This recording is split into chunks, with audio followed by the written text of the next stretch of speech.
नमो अरिहन्ताणं नमो सिद्धाणं नमो आयर्याणं नमो वज्रायाणं नमो लोये सर्वसाहुणं मंगलम भगवान वीर मंगलम गौतमो गणे मंगलम कुंद कुंदाद्यो जैन धर्मोस्तु मंगल सर्व मंगल मांगल्यम सर्व कल्याण कारकम प्रधानां सर्वधर्माणां जैनम जयतु साशी जैनम जयतु वंदित सर्वसिद्धे दुर्मचल मणो अमं गदिं पत्ते गोच्छामि समय पाहुड़ विणो सुध केवली भणिदम् नमः समय साराय स्वानुभूत्या चकासते चित्स्वभावाय भावाय सर्वभावांतर।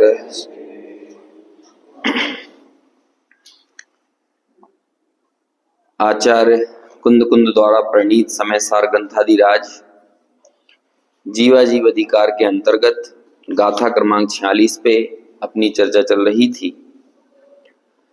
जब शिष्य ने ये प्रश्न किया कि यदि अध्यवसानादि भाव जीव के नहीं है तो जिनवाणी में जो जगह जगह पुद्गल के स्वभाव को जीव कहा जाता है उसका क्या कारण है। यदि आत्मा और पुद्गल भिन्न भिन्न ही हैं तो ऐसे कथन भी जिनवाणी में नहीं आना चाहिए। जहां पर पुद्गल के संयोग से अथवा अध्यवसानादि भावों के संयोग से होने वाली अवस्थाओं को जीव कहने की पद्धति है। चाहे आप गुण स्थानों में देखें, चाहे मार्गण स्थान में देखें, चाहे तो पुराण पुरुषों की कथाओं में देखें, तो वहां हम यही सब तो पढ़ते हैं कि जिसमें कर्म के संयोग से होने वाली जो विचित्रताएं होती हैं, विचित्र अवस्थाएं होती हैं, असमान जाति पर्याय में जो महापुरुषों का जीवन चरित्र निबद्ध होता है और उससे हमें प्रेरणा दी जाती है, तो वहां हम यही तो देखते हैं कि औदैहिक भावों की ही मुख्यता से अथवा औदैहिक भावों के क्षय क्षय उपशम उपशम आदि अवस्थाओं से ही तो सारा वर्णन किया जाता है। उसका क्या कारण है? तो आचार्य कहते हैं कि ये सारी चर्चाएं संयोग को स्वरूप बताने की जो बात जिनवाणी में पढ़ने को मिलती है वो भी केवली भगवान के ही वचनों में वो बात आई है, लेकिन वो कौन से नए से कहा गया है? व्यवहार नए से ऐसा प्ररूपण किया गया है। तो मूल गाथा में तो बस इतना ही उत्तर दिया कि व्यवहारस दर्शन, कि व्यवहार से दर्शाया गया है। ये जो सारा उपदेश है ना, जिसमें शरीर और आत्मा को एक कहा जाता है, ये व्यवहार का दर्शाया हुआ उपदेश है और ये उपदेश हमें कभी किसी काल में प्रयोजनभूत भी होता है। यदि ये संयोग के माध्यम से यदि हम आइडेंटिफिकेशन नहीं कर पाए, परिचय नहीं प्राप्त कर पाए, तो हम और आप जिन मंदिर और शिव मंदिर में भी भेद कर पाएंगे? क्योंकि दोनों ही पर है। तो अब क्या करोगे आप? देखो, एक बहुत छोटी सी बात है। हमारे छोटे दादा ये कहा करते थे, किसी चीज की उपयोगिता के बारे में यदि जानना हो तो उसके अभाव के बारे में सोचो, तब पता चलेगा कि वो कितना उपयोगी होता है। ऐसे ही ये उपचरित असद्भुत व्यवहार ने यदि ना हो तो आप अपने जीवन में जितने भी धर्म के साधन हैं उनको खड़ा करके बता दीजिए, यदि हो जाए तो आप खड़े ही नहीं कर सकते। जिन मंदिर की कोई वैल्यू नहीं रह जाएगी, जिनवाणी का कोई महत्व नहीं रह जाएगा। तो और टीका में ये बात आई भी है। और ये दूसरी बार अमृत चंद्राचार्य कह रहे हैं। पहले उन्होंने 11वीं 12वीं गाथा की जब टीका लिखी थी तो उस समय ये एक श्लोक उद्धृत किया था, यदि निश्चय का अभाव हो जाएगा तो तत्व का लोप हो जाएगा, और यदि व्यवहार का उपदेश न दिया जाए तो तीर्थ का लोप हो जाएगा। जितनी भी उपयोगिता वाली बातें जिनवाणी में पढ़ने को मिलती हैं कि जिनवाणी उपयोगी है, नव देवता उपयोगी हैं, जिन मंदिर उपयोगी है, बच्चों के लिए पाठशालाएं उपयोगी हैं, स्वाध्याय उपयोगी है, प्रतिक्रमण, प्रायश्चित, उपवास, अनशन, जितनी चीजें हैं, जितना भी भेद विवक्षा से कथन किया गया है, उस एक भी कथन को यदि आप व्यवहार नय को खत्म कर दोगे तो वो कोई कथन नहीं किया जा सकता। इसका मतलब वो व्यवहार नय हस्तावलंब के समान हमारा हाथ पकड़ के हमें हमारी वर्तमान भूमिका से ऊपर उठाने का काम करता है। यदि कोई व्यक्ति मंदिर नहीं आता हो तो उसे कहेंगे मंदिर आओ, कोई मंदिर आने लगेगा तो उसे कहेंगे स्वाध्याय करो, कोई स्वाध्याय करने लगेगा तो उसे कहेंगे तत्व निर्णय तत्व विचार करो, थोड़े से अपने जीवन में सदाचार को लेकर आओ, है ना, अन्याय अनीति अभक्ष का त्याग करो। ये सारी प्रेरणाएं जितनी दी जाती हैं किसकी मुख्यता से दी जाती है? हित मित प्रिय बोलो। अभी यदि ये कोई कहने लगे भैया सब वाणी तो एक जैसी है, दोनों ही पुद्गल द्रव्य का परिणमन है, तो चाहे गाली बको चाहे पूजन करो क्या फर्क पड़ता है, दोनों ही तो परद्रव्य है। समझ में आया? कोई चर्चा ही नहीं कर सकते अपन, जो अपन बात कर रहे हैं ना, बात करना मुश्किल हो जाएगा। आप विचार करो कि यदि ऐसा हो कि मान के चलो जज के पास कोई अपराधी नहीं रह जाएगा, यदि अपराधी कहने लगे, जज ने उसको चोरी के सिलसिले में यदि जेल में बंद किया हो, तो अपराधी कहे साहब मैंने थोड़ी चोरी की है, मैंने तो सिर्फ पैसे को उठाकर क्षेत्र से क्षेत्रांतर किया है, तो मैंने क्या चोरी किया? बोलो चोरी नाम का पाप कहां से खड़ा करोगे आप? तो जज भी ज्ञानी हो, स्वाध्यायी हो, तो वो कहेगा कोई बात नहीं, हम भी तुम्हें जेल में बंद नहीं कर रहे, हम भी तुम्हें क्षेत्र से क्षेत्रांतर ही कर देते हैं, है ना। तो आप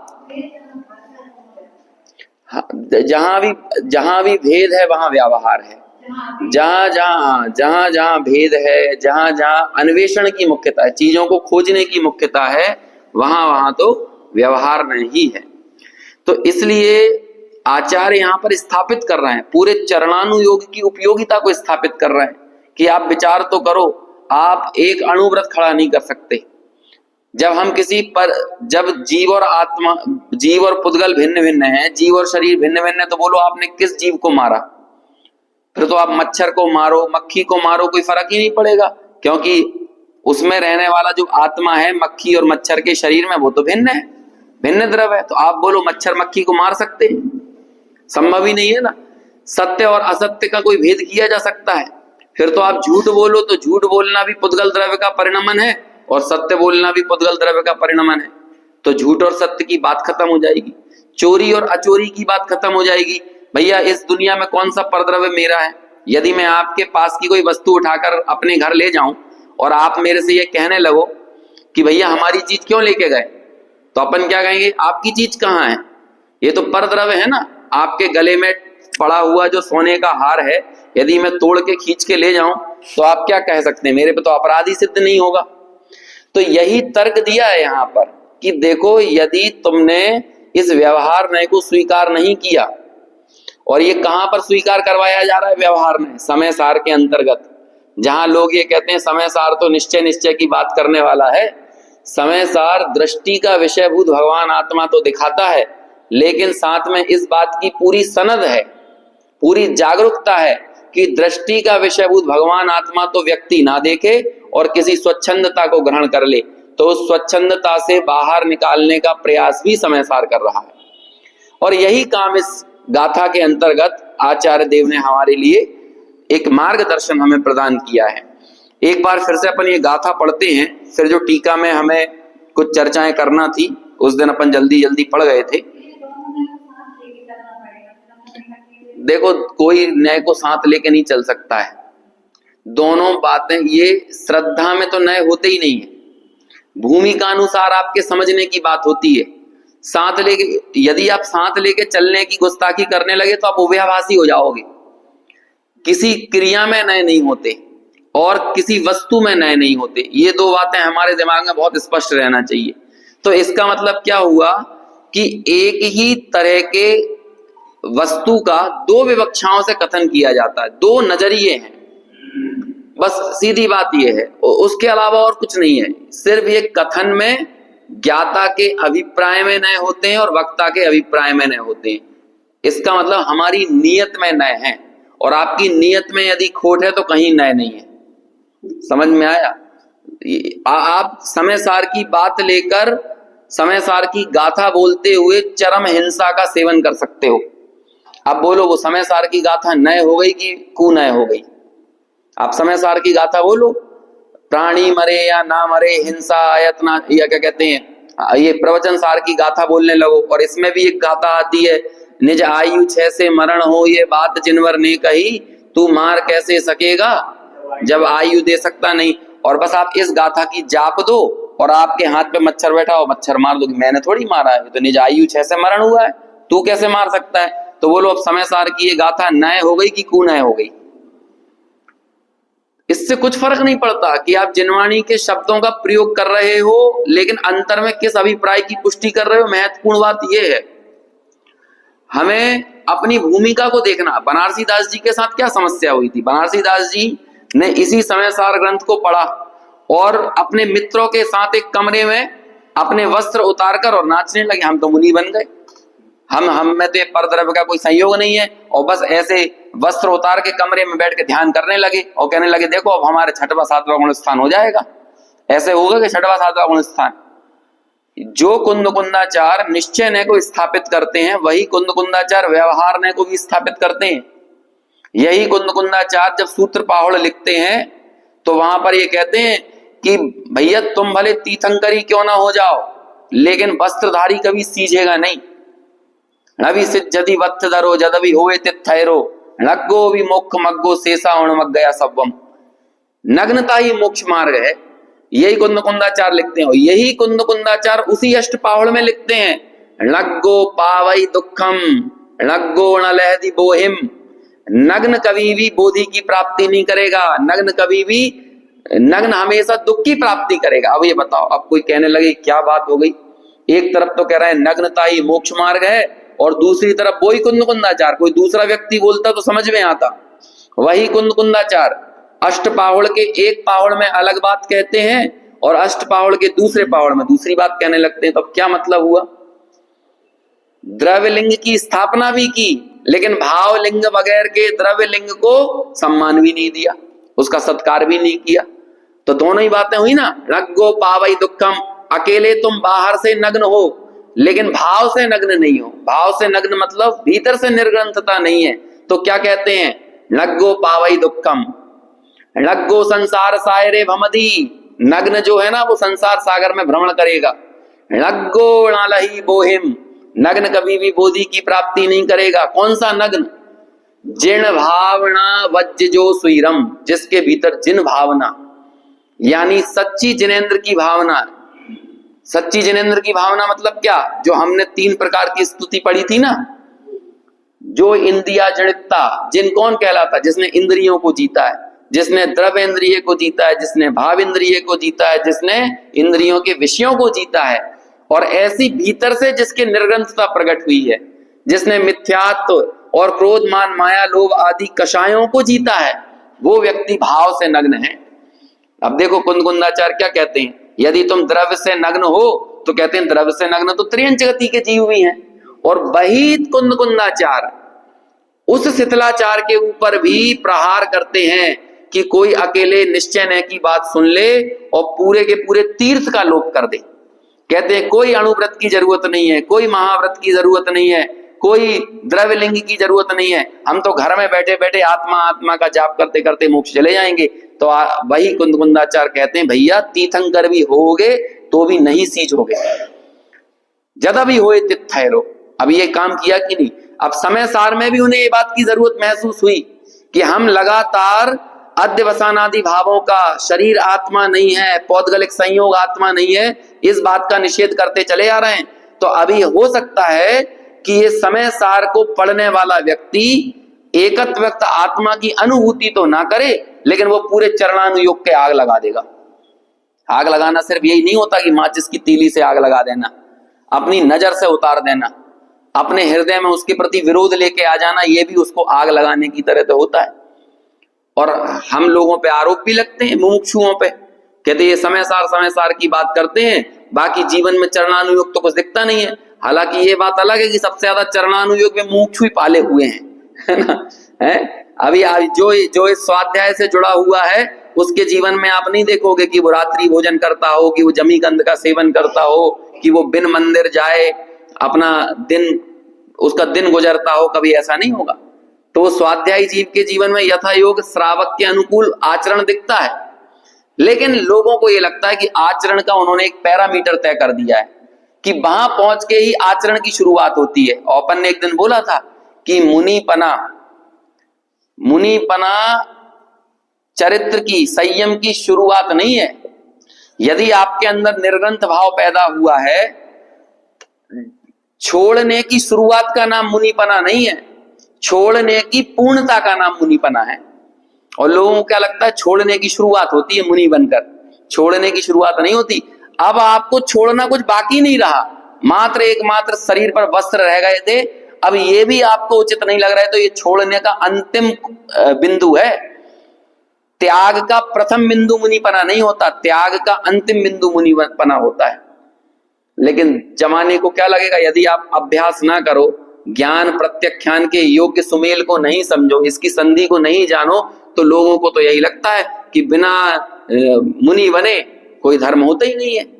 तो ये आचार्य कुंद दोनों बातों का ध्यान रखते हैं कि कोई व्यक्ति कोरे क्रिया कांड में ना पड़ जाए और उसे एकत्व व्यक्त आत्मा की अनुभूति तो होना, और किसी क्रिया विशेष से ही वो धर्म मानने लगे, इस बात का भी ध्यान रखते हैं। और वही कुंद इस बात का भी ध्यान रखते हैं कि अकेला निश्चय की बात का अवलंबन लेकर पूरे त्याग को, संयम को, सदाचार को, चरणानुयोग को कोई तिलांजलि दे दे, तो ऐसा भी नहीं होना चाहिए। इसलिए ये पतली रस्सी पर चलने जैसा कठिन और दुरूह काम है समय सार का अभ्यास करना। अब आप सोचो ये 46वीं गाथा लिखने की क्यों जरूरत पड़ गई है? एकत्व व्यक्त आत्मा बढ़िया दिखा रहे थे, 38वीं गाथा पढ़ के आए थे हम। अहम एको खलु शुद्धो लाण दंसण मय्यो सदा रूबी रवि हथ मज्ज किंचिवी अंडम परमाणु में तंपी, हम कितना बढ़िया पढ़ के आ रहे थे, आत्मा तो दिख गया था ना। अब ये बीच में आपको ये लाने की क्या जरूरत पड़ गई? व्यवहारस्य दर्शनम उवेशो वन्यदो जिनवरेहिम, व्यवहार नय का उपदेश भी उन जनेन्द्र भगवान ने दिया है। और वही जनेन्द्र भगवान कहते हैं कि ये सारे भाव, ये सारे अध्यवसानादि भाव क्या है? ये जीव है।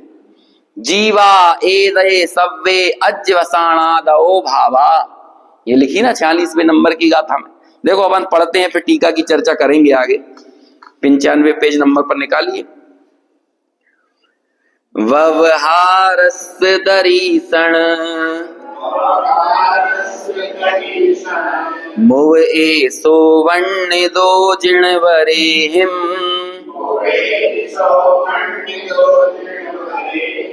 जीवा एदे सव्वे अज्वसानादो भावा। अनुवाद, व्यवहार यह दिखला दिया जिन देव के उपदेश में, ये सर्व आद्यवसान आदिक भाव को कहें। देखिए फिर से अपन पढ़ते हैं, शुरू की 3-4 लाइन तो हालांकि हमने देखी थी पिछले स्वाध्याय में। यह सभी अध्यवसानादि भाव जीव हैं, ऐसा जो भगवान सर्वज्ञ देवों ने कहा है, वह यद्यपि व्यवहार ने अभूतार्थ है, यद्यपि व्यवहार ने अभूतार्थ है, यद्यपि लगा के आगे परमार्थ की बात भी कह दी कि व्यवहार ने अभूतार्थ है। इस बात को अपनी दृष्टि में रखे रहना। अभी हम भले व्यवहार का प्रयोजन बताएंगे आपको, लेकिन दृष्टि में क्या होना चाहिए? देखो कुंदा वो टोडरमल जी की बात हमेशा देखो, टोडरमल जी भी इसी शैली में बात करते हैं। सुनो जगत के जीवों, जब तक ज्ञाता दृष्टा रूप प्रवर्तन ना हो तब तक प्रशस्त राग रूप प्रवर्तन करो। क्या कहते हैं? जब तक ज्ञाता दृष्टा रूप नहीं हो रहा है तब तक क्या करना? प्रशस्त राग प्रवर्तन करना। लेकिन किंतु परंतु, अब किंतु परंतु लगा के आगे परमार्थ की दृष्टि बता रहे हैं। किंतु श्रद्धांत तो ऐसा रखना, ये भी बंध का कारण है, मोक्ष का कारण नहीं है।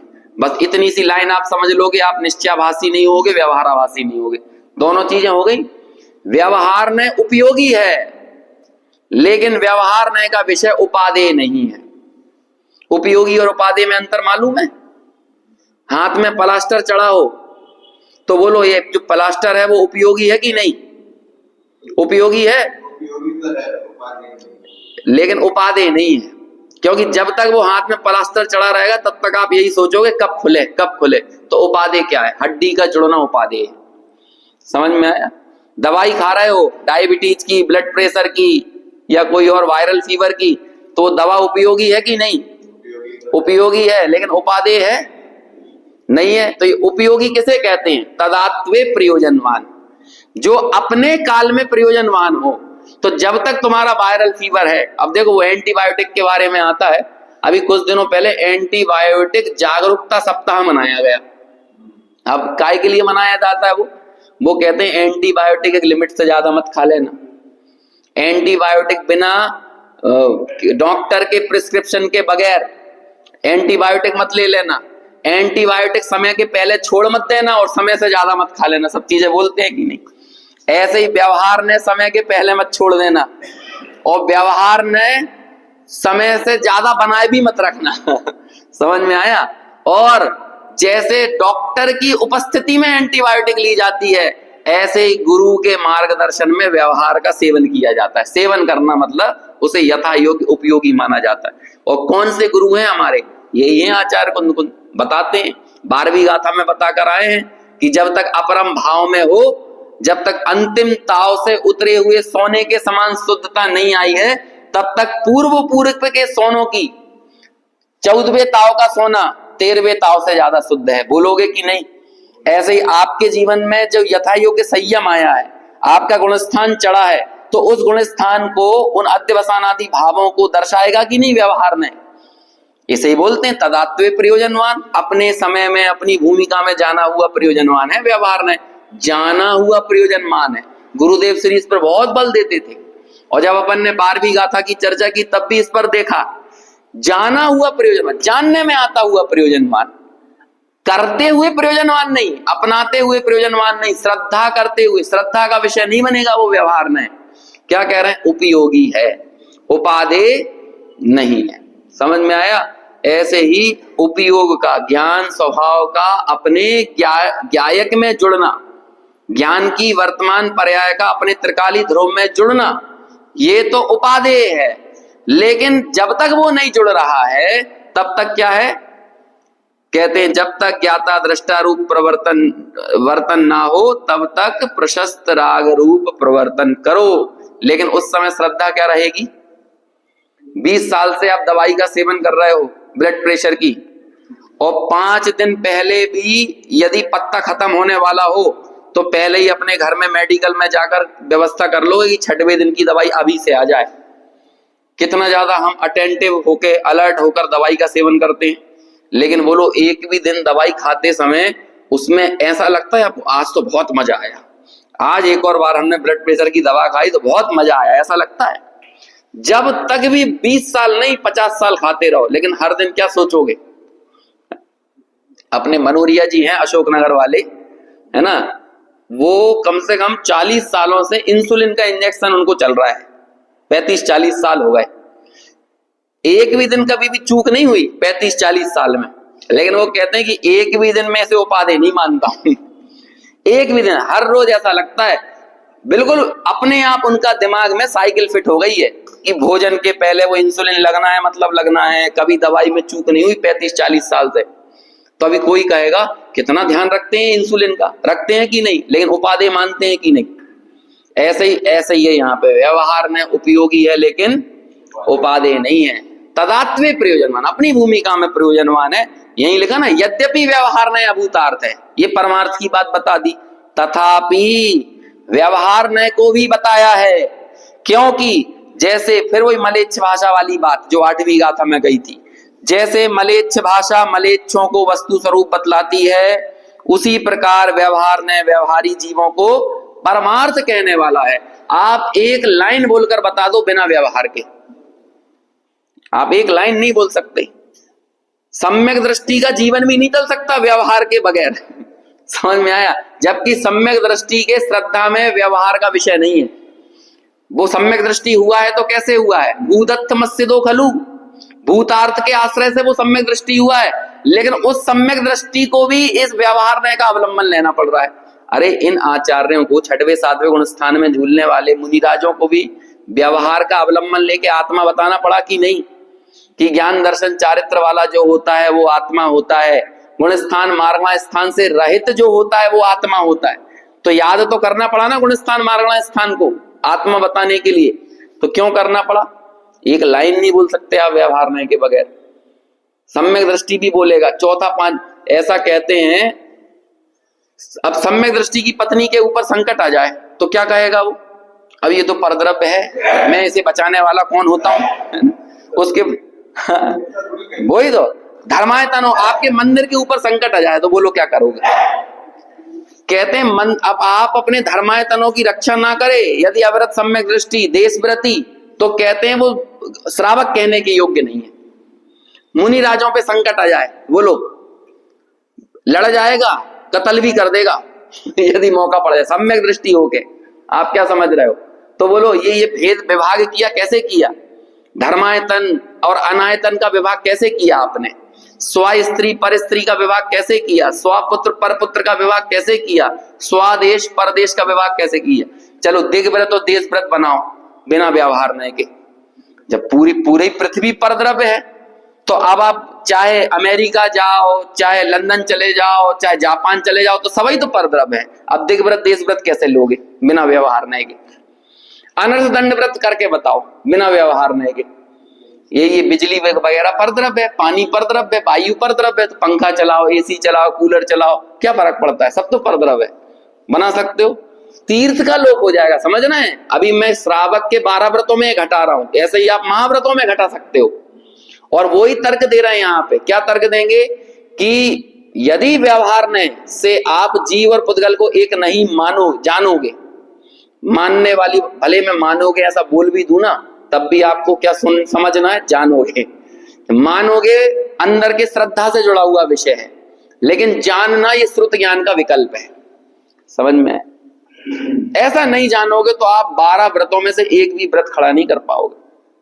आप स्व स्त्री, अरे अपनी पत्नी के ऊपर संकट आ जाए तो ये गृहस्थ श्रावक का धर्म है कि वो पत्नी को बचाएगा कि नहीं बचाएगा, विरोधी हिंसा करेगा कि नहीं करेगा। और यदि उसको ये निश्चय ने का जाप देता फिरे, है ना, कि भैया तू तो ठीक है पर्दा, वो कई लोग रहते हैं ना कवि वगैरह, तो वो कहते हैं कि कोई आ गया मेरी पत्नी को लेके जा रहा है तो मैं क्या करूंगा? जान रहा हूं, देख रहा हूं। तो कवि कहते हैं, भैया हास्य कवि रहते हैं ना सम्मेलनों में, कहते हैं ले जा भाई मेरी पत्नी को, अभी तक तो मैं ही दुखी था, अब तू दुखी रहेगा है? ऐसा थोड़ी करेगा, वो तो सब हंसने और कहने वाली बातें होती हैं।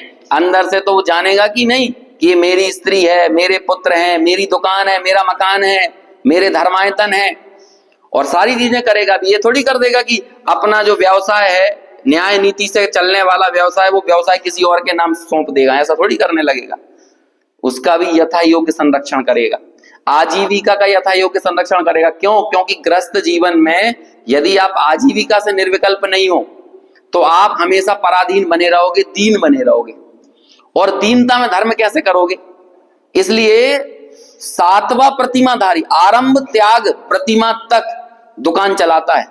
ब्रह्मचर्य प्रतिमा हो जाए तब भी दुकान चलाएगा, नौकरी करने वाला होगा तो नौकरी करेगा।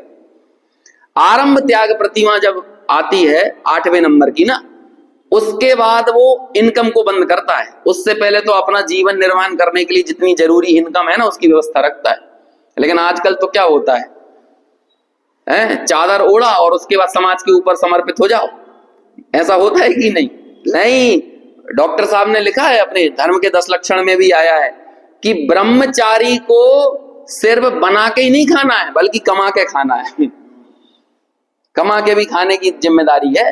ये तो जब 8वीं प्रतिमा हो जाए तब कमाना बंद करेगा, 9वीं प्रतिमा होगी तो अपने पास का परिग्रह छोड़ेगा, 8वीं प्रतिमा तक भी जितना परिग्रह का परिमाण किया हुआ उसने उस परिग्रह के साथ निर्वहन करेगा, तब भी घर में रह के बना के खाएगा।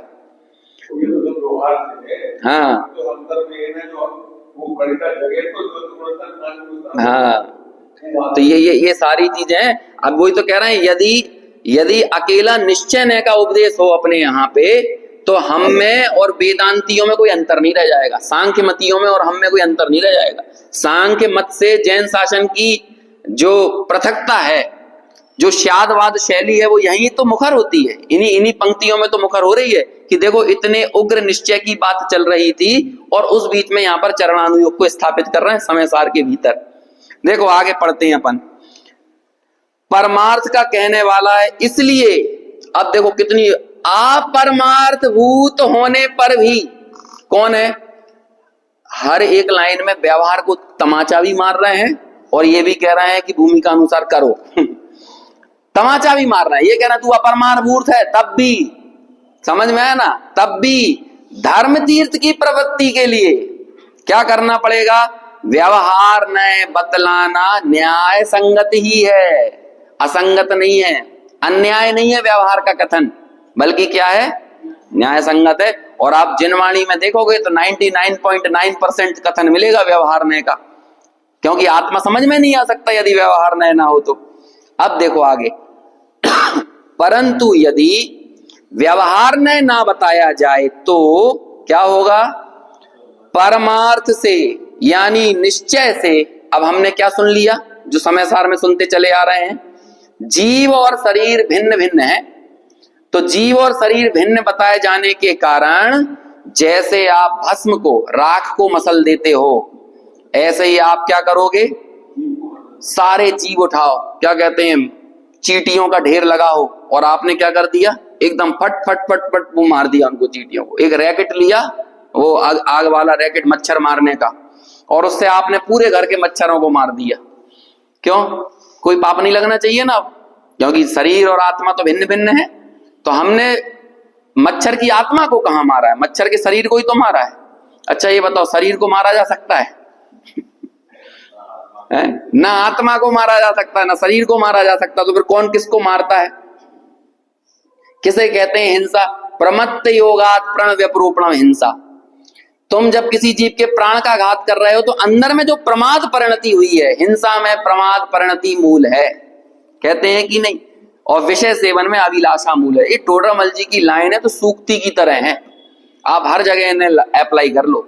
आप प्रमाद परिणति किसे कहते हैं, अरे कसाय अनुरंजित परिणाम नहीं होंगे तो आप किसी जीव का घात करने क्यों जाओगे, निष्प्रयोजन किसी जीव को क्यों मारोगे। इसका मतलब भीतर में कितने भयंकर प्रमाद के परिणाम है, कितने कषाय अनुरंजित परिणाम है, तब जाकर किसी को मार रहे हो। अब बोलो ये जिनवाणी यदि हमारा मार्गदर्शन ना करे, उस दिन हम चर्चा कर रहे थे कि बौद्ध मत में भी बहुत शुद्ध आत्मा की बात होती है, लेकिन वो नॉन वेज खा रहे हैं। अब बताओ क्या करोगे आप। खूब बड़े बड़े भंते होते हैं ना, भंते, वो लवादा पहन लेते हैं बौद्ध धर्म के, और वो उन्हें गुरु कहते हैं। और वो उससे एक बार ऐसे टकरा गए थे हमें रेलवे स्टेशन पे, भंते थे वो, और उनसे 2 घंटे का टाइम था, तो बढ़िया स्टेशन पे बैठ के चर्चा हो रही थी। तो अच्छी बड़ी बड़ी बातें बोल रहे कि भाई मैं तो परद्रव्य का कभी छूता ही नहीं हूं, हम तो सिर्फ एक नदी के प्रवाह की तरह बह रहे हैं, है ना, हमें किसी भी परद्रव्य से जुड़ना नहीं चाहिए, हमें निरंतर साक्षी भाव रखना चाहिए, समता भाव रखना चाहिए, ऐसी बातें कर रहे। लेकिन जब उनसे और चर्चा हुई तो पता चला वो तो ऐसा कोई नॉनवेज नहीं है जो खाते ना हो, और भनते हैं, लवादा पहने हुए हैं। मुसलमान लोग तो फिर भी थोड़ा कहेंगे कि हम ये नहीं खाएंगे, लेकिन वे तो सभी खा रहे हैं। अब आप बताओ क्या कहेंगे। तो ऐसा ये क्यों हुआ, ये क्योंकि जैन शासन यदि आपको सदाचार का उपदेश नहीं होता, आपको पता होना चाहिए कि अपने भीमराव अंबेडकर पहले जैन धर्म से प्रभावित होकर शांति सागर महाराज के पास पहुंचे थे कि हमें भी जैन धर्म का अनुचरण करना है। तो उन्होंने कहा कि हाँ आप करो, कोई बात नहीं है, लेकिन हम इसको पब्लिकली अनाउंस नहीं करेंगे। तो हमें ये लगता है कई लोग, हमारे जैन लोग भी इस बात की आलोचना करते हैं, देखो बहुत सीधे भीमराव अंबेडकर आ रहे थे, आज कितने लोग भीमराव अंबेडकर को देख के बौद्ध बन गए। तो ऐसे ही कितने लोग, हमारी जैनों की संख्या भी कितनी बढ़ जाती, क्योंकि भीमराव अंबेडकर को देख के सब जैन बन जाते कि नहीं।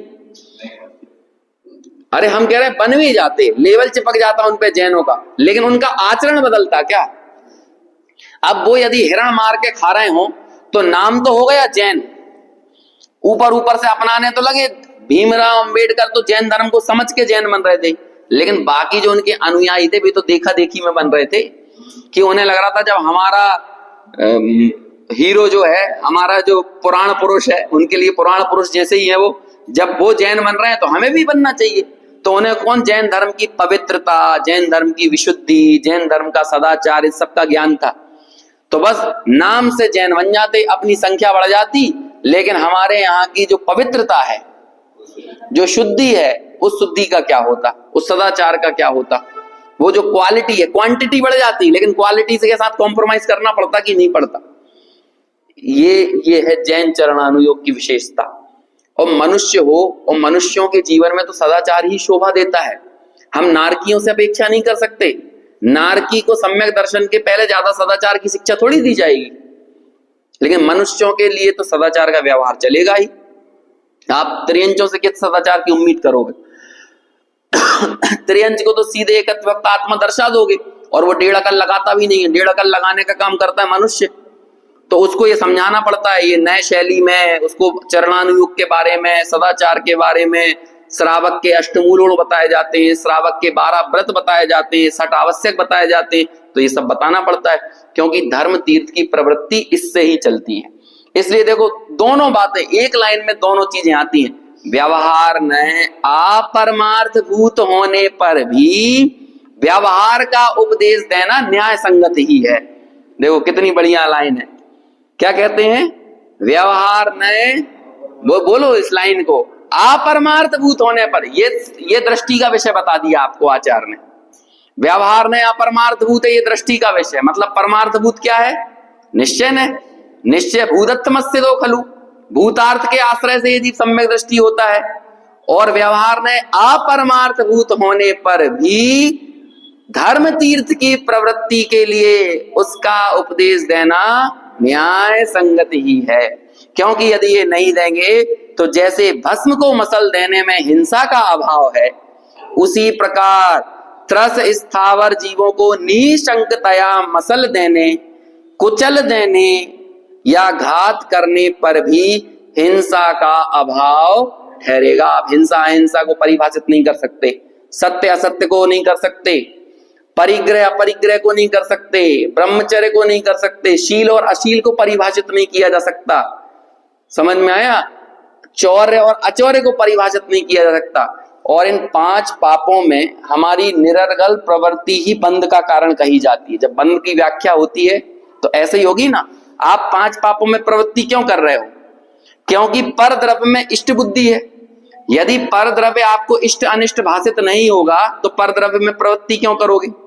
अब जब मैं पर द्रव्य की प्रवृत्ति कर ही नहीं सकता, जब ये बात सिद्ध हो जाएगी तो बोलो बंध का भी अभाव सिद्ध होगा कि नहीं होगा? ना इस विश्व में कोई हिंसा रही, ना इस विश्व में कोई झूठ रहा, ना कोई चोरी है, ना कुछ कुशील है और ना कुछ परिग्रह है। तो बोलो अब आपका बंध काय का हो रहा है? किस बात का बंध हो रहा है? मिथ्यात्व तो कहते ही तो इसे हैं कि पर द्रव्य की प्रवृत्ति करके जब ये हिंसा झूठ चोरी कुशील परिग्रह करता है। मिथ्यात्व को समझाने के लिए हमें 4 कषाय और 5 पाप बताना पड़ते हैं।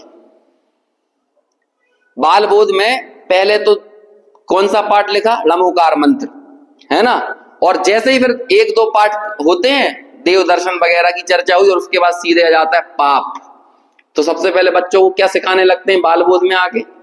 पाप किसे कहते हैं। क्यों बताने लगे पाप? क्योंकि पाप से इसे आइडेंटिफाई कराएंगे मिथ्यात्व को। फिर वहां पे ये चर्चा आएगी कि सबसे बड़ा पाप तो लोभ होता है, लेकिन इन 5 पापों में तो लोभ का नाम ही नहीं है। तो फिर गुरुजी उसे समझाते हैं कि भाई वैसे देखा जाए तो लोभ ये परिग्रह में गर्भित होता है, और लोभ पाप ऐसा है कि जिसके लिए जीव हिंसा भी करता है, झूठ भी बोलता है, चोरी भी करता है, कुशील भी करता है। तो उसे लोभ बताने लगे। फिर लोभ बताते बताते ही उसे बता देते हैं कि ये लोभ भी जीव क्यों करता है। पहले ये देखो, यदि पर द्रव्य इसे इष्ट अनिष्ट ना लगे तो ये लोभ क्यों करेगा? और पर द्रव्य इष्ट अनिष्ट क्यों लगता है? मिथ्यात्व के कारण। तो मिथ्यात्व कौन हो गया? पाप का दादा। समझ में आया ना। तो आपको मिथ्यात्व तक एक छोटे बच्चे को लाने के लिए कहां से लेके आया? पाप से लेकर आए।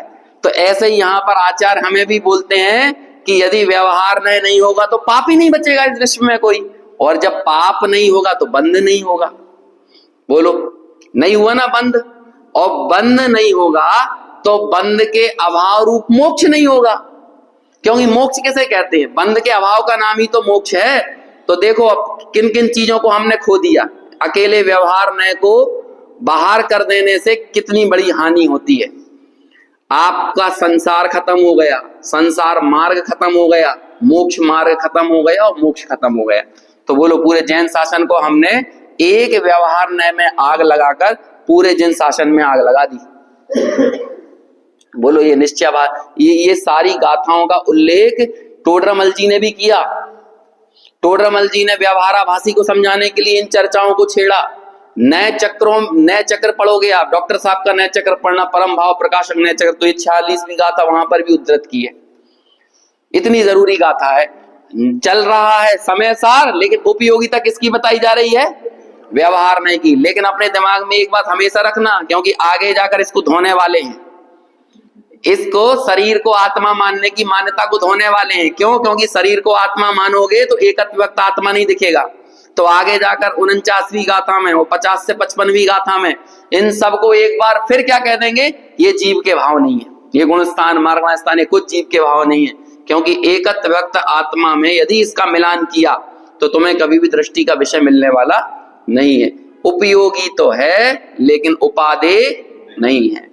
अपने पंडित जी साहब रविंद्र जी लाइन बोला करते थे, कहते थे पुण्य के उदय से जितने साधन मिले हैं वो सब उपयोगी हैं, और पुण्य के उदय के साधनों का सदुपयोग करना, लेकिन प्रीति मात्र एक निज शुद्धात्मा से करना। तो प्रीति हम किससे करते हैं? जो हमारे लिए उपादेय होता है। समझ में आया? ये हाथ मिले हैं तो इनका उपयोग करो, सदुपयोग करो। तो सदुपयोग क्या है? अरे जिनवाणी हाथ में लेके खोलो, पढ़ो, भगवान का प्रक्षाल करो, पूजन करो, तो ये सदुपयोग हो गया कि नहीं? पैसा मिला है पुण्य के उदय से, सदुपयोग करो, लेकिन पैसे से प्रीति मत करो। ये जिनवाणी मिली है इसका भी सदुपयोग करो, लेकिन प्रीति एकमात्र निःशुद्धात्मा से। ये है द्रव्य समय सार, इसका सदुपयोग करो, लेकिन प्रीति भाव समय सार से करो। ये है वाचक समय सार, इसका सदुपयोग करो, लेकिन प्रीति वाच्य समय सार से करो। है ना? देखो आगे पढ़ते हैं, पूरी चर्चा करते हैं इसे।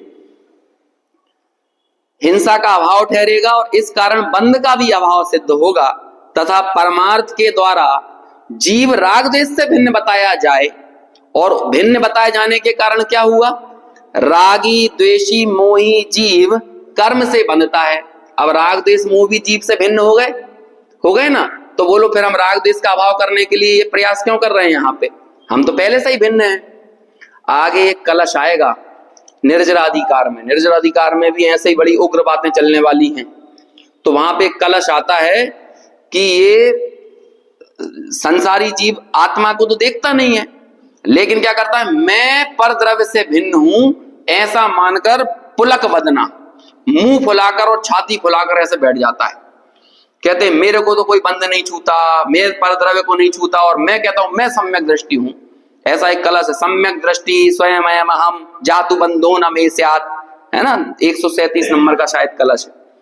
तो कहते हैं मेरे को कोई बंध नहीं होता। तो मालूम उसे आचार्य क्या कहते हैं? तुम पापी नहीं हो, तुम साक्षात पाप हो। क्या हो? पापी नहीं हो। पाप किसे कहते हैं ना? वो तुम्हें देख लो तो ये पाप कि जो एकत्व व्यक्त आत्मा की बात सुन के और विषयों में तो कूद रहा है और आत्मा को नहीं देख रहा है, तो वो व्यक्ति कौन होगा? तुम्हें पापी क्या कहे? पापी कहना भी हमें लग रहा है तुम्हारे साथ थोड़ा सा हमने सहानुभूति दर्शा दी पापी कह के, लेकिन तुम तो साक्षात पाप हो ऐसी बातें करने वाले। ऐसा कहेंगे अमृतचंद्राचार्य। इसी का हिंदी अनुवाद किया बनारसी दास जी ने। क्या कहते हैं अपना? बहुत अच्छा। जो लो ज्ञान को उदूत तोलो नहीं बंद होत, भरते मिथ्यात तब नाना बंद हुई है। ऐसो भेद सुनी के लग्यो जो विषय भोगानी सो जोगानी सो उद्यम की रीति ते बिछोई है। कि जिसने ये बात सुन लिया कि मैं तो सम्यक दृष्टि हूं, मुझे कोई बंध नहीं होता, मैं तो ज्ञाता दृष्टा हूं, मुझे बंध नहीं होता, और ऐसी बात सुन के जो विषय भोगों में लग गया, लग्यो जो विषय भोगानी सो जोगानी सो उद्यम की, उस व्यक्ति ने उद्यम की रीति मतलब मोक्ष मार्ग की रीति रत्नत्रय को छोड़ दिया है, बिछोही है। रत्नत्रय को उसने समझ लो तिलांजलि दे दी, ऐसा कहते।